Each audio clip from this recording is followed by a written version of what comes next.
All right, so I'm just going to jump right into the next steps. This is basically starting, a little late to tell you, but you probably didn't actually need to watch the entire previous video because the alternator will be covered as I go forward. As you saw, I mean, I checked to make sure it fit, but I didn't install it. Actually, I didn't put the electrical connections on or anything like that. So this video takes you through page 3 of the procedure, and it's short because the next step is to remove the intake manifold. And for me, removing the intake manifold was almost half the job. It was like 40% of the job. And then after that, 40% of the job was actually wrestling the supercharger into place. So those are like two huge things if you're trying to do this with the supercharger in the car. So this takes you through page 3. It's a lot of little stuff. Hope it helps.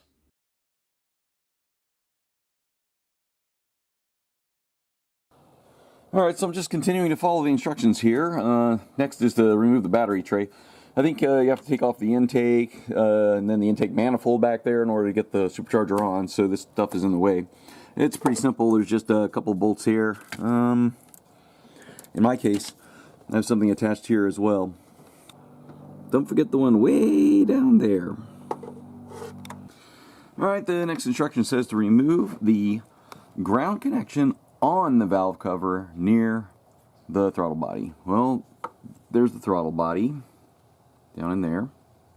This is the valve cover. I don't see any grounds on the valve cover. I see things that are attached just below it, but no grounds on it. I have other things that I've attached a bracket here to secure my wiring harness and stuff, but I think I'm just gonna do that step later. So the next step is to remove the intake and disconnect the MAF and maybe move some of these hoses out of the way. I, however, am installing a water injection kit, as I mentioned, and they're saying that the water injection should go about 6 inches in front of the throttle plate, but behind the MAF sensor. I don't have 6 inches there. In fact, it's all rubber tube. I saw a guy who installed the injector in the metal tube, and I don't like that idea. The tubes degrade and they change stuff. On the other hand, I think this routing is all going to change because the supercharger output, I think, comes out straight. Mine kind of comes up and then over, which is from the 2ZZ that's mounted in the Corolla versus the 2ZZ that's mounted in a Celica. Celica comes out straight. This has been a problem for me because things get bumped up against the firewall under there, so I'm kind of happy about that. But it also means that trying to sort of locate where I think the nozzle should go so that I can get easy access to it, which I need because I may need to change it, is going to be difficult with it the way it is. But right now, just looking at it, it looks like my choices are install the nozzle just after the MAF in here, or perhaps try and move that coupler back a little bit to give myself a little space. It just depends on how much. Yeah, I can feel it. The metal goes way back to here. So I could maybe cut this down shorter a little bit and then mount it a little bit further behind the MAF sensor. I'm just going to try and think some of this stuff through. This wouldn't apply to you if you're not doing water injection.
now that I have a gaping hole there, it says that the next step is to remove the fuel injection rail. When I've done this in the past, what I've done is down there, if you pull that cover off, the very first relay, if you pull that out and then you crank the engine, what'll happen is the fuel injectors will be fuel injecting, but the pump won't be pumping any fuel, so you'll run out of gas, and that'll clear any pressure out of the lines. I can't do that at this point. I've already removed the battery and everything. But the car's been sitting for several days, and I've found that when the car sits for several days, there usually isn't any significant amount of pressure left in there. But as always, you should be careful and make sure that it isn't going to spray you in the face. There's the rail. There are 2 bolts here to take that out. This I found is in the way, but you just have to kind of work with it.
Okay, I'm finding that my electrical wiring harness is very tight and in the way of getting the fuel rail out of the way. And this is going to be different for everybody's 2ZZ, I think, because it depends on how you route your wiring. I didn't see many people even mention routing the wiring in you know, their videos or online chats or something about installing the 2ZZ. And I found that really odd because I found my original 1ZZ wiring harness didn't fit very well. There's stuff here on the top of the head here, or on the end of the head here, that blocks this from, like, this whole harness from moving that way. And so that stretched everything along here, and some of these cables are really tight.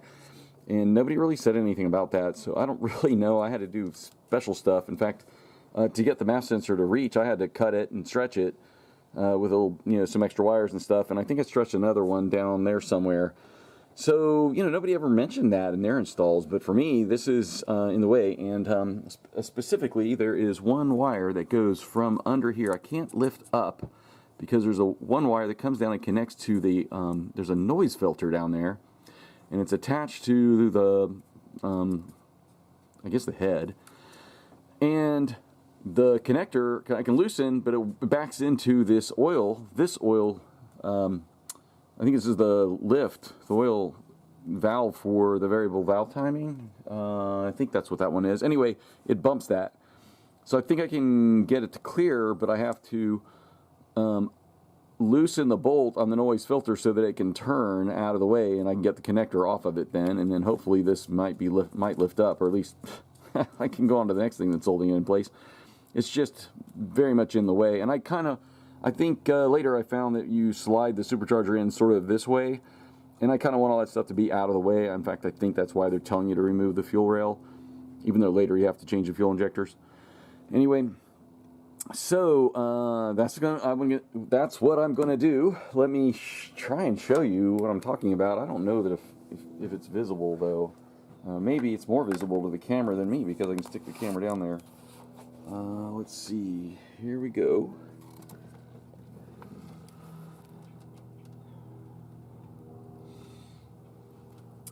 Yeah, so I think I'm gonna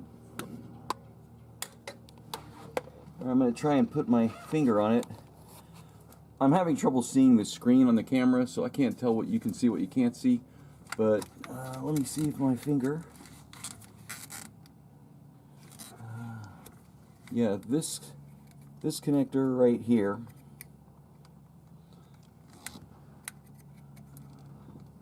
is bumping into, and you can't see it because there's this cable here. This black one's in the way, but this connector that I've got my finger on there can't come back. So back in here where my finger is moving, somewhere kind of back in here, is a bolt that I can loosen that up. These are just the kind of things that, you know, it's really tight in there, and you're going to have situations like this even if they're not identical to mine. And so it takes a lot longer than you think to get a job like this done. Here's another one that probably won't apply to you like it does to me because it depends on your wiring, but I've attached this bracket here that goes and holds this wiring loom in place, and it's just caught on that, right? So for me, I'm going to have to remove, there's a screw here that attaches this, what do you call that, a vent, like it's a vent tube, to get this bracket off. But there's a chance this tube even comes off during the process. I'm not sure. I read through the whole process, but it was a long time ago before I bought the Supercharger. Anyway, I'm going to pull the nut off of this and then pull this off, and hopefully my wiring loom will be able to move away. Alright, I wanted to take off the whole fuel rail just to get it out of the way, but and this plastic clip comes off pretty easily, but removing this piece from this piece requires a tool, apparently. I had to go online and look that up, and I don't have that tool, so I was trying pulling on it really hard, and I didn't want to mess anything up, so and I couldn't really get a grip on the bottom part, and so I was afraid I was pulling on something way down there. So I stopped. It's kind of going over the manifold here a little bit, so it might be in the way, and I might have to eventually address that, but right now I've just moved this out of the way, and the whole place smells like fuel. Okay, the next step says to remove the two hoses that go to the intake manifold. One of them is back in there. You might be able to see down in there where my finger is. And it wraps around and comes to the valve cover. The other one is a small tube that goes to the evap VSV. So it's right next to it, to that one down there on the intake manifold. Alright, the next step says to remove the big one that goes, the big hose that goes to the top of the throttle body, and that's this guy, but it's jammed up against the firewall and I'm struggling to get it off, and I decided I think I might be able to just pull the throttle body off, and when I pull the throttle body off, I'll just take the hose off at that time, you know, just go with it. I may have to release this stuff to get out of the way because you can see this hose is dangerously close to the wires and the hose going in. The next step is to disconnect the IAC coolant hoses. That's this guy here and the one behind it. When you do that, fluid's going to come out, and so what I have is like a cork that I can stick in there. I'm also going to grab a clamp because the cork I think may be just a tiny bit too big to fit in the end. But it'll continue to dribble out, you know, a lot more than I'd prefer. So to prevent that from happening, I need to do something. So you can clamp it off, or you can stick a cork in it, or whatever. But we'll see what I do. Okay, as you saw, I was totally expecting it to come out, so I got this clamp ready to clamp off the hose. But of course, it all came out of the pipe down there instead, which I wasn't prepared for. So it's kind of everywhere. And you can see it's even still leaking a little bit.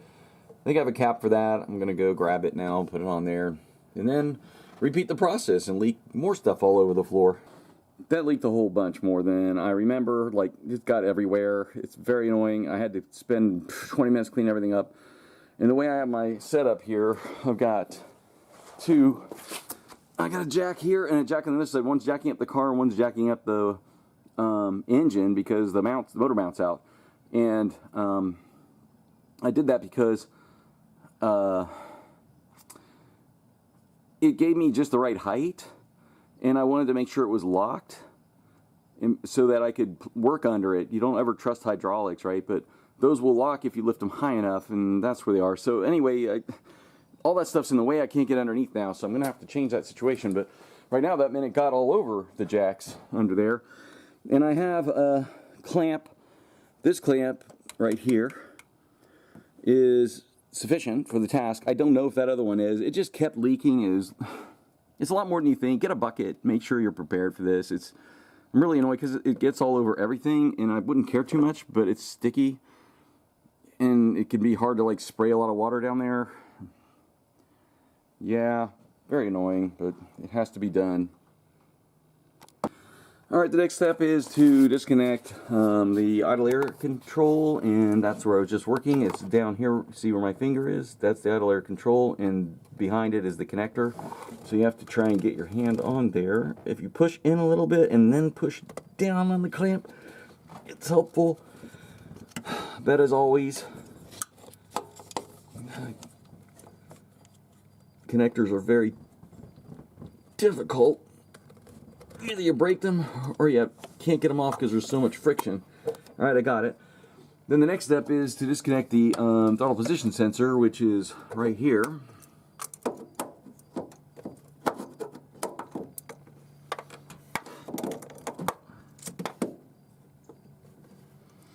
Throttle position sensor is right there, and I've already disconnected mine.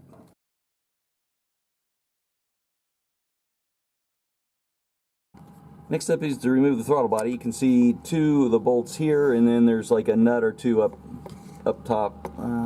Can't really get them in there, but you'll see them. There's four. Alright, it's the next day, and my mood is a lot better. I was getting kind of frustrated. I was annoyed with all the fluids that dropped all over the floor. But, and I think I'm going to have to do something about my jacking situation here. In fact, I've decided three things today. One, I need to get rid of some of these tubes. I need to get them out of the way. Two, I want to put my battery on a battery charger so it doesn't die. And three, I need to get something done about that down there. So I'll figure something new out, and then I'll get back to work, because the next thing I think I'm going to need to get under there is to remove the intake manifold.